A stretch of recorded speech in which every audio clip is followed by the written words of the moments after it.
1 BHK, एक 2 BHK। एक में मैं रहूंगी और एक में ड्रीम करूंगी। ओके दाना?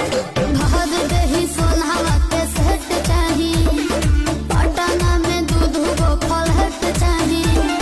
अरे एक करे जा, तू जतना खर्चा करेबू हम उतना खर्चा करब। ओकरा खातिर हम भागल ना हई। आ जदि हमरा के छोड़ के गइलू तो बुझ लीह हम संतोष पागल नहीं। बन बुझे ज्यादा तू चिराई उड़न बाज हो तो बुझ ली हम हई रंगबाज हो। बुझ ली हम हई रंगबाज हो। तू जानत हुआ कि हम ग्रेड ए पढ़ नहीं।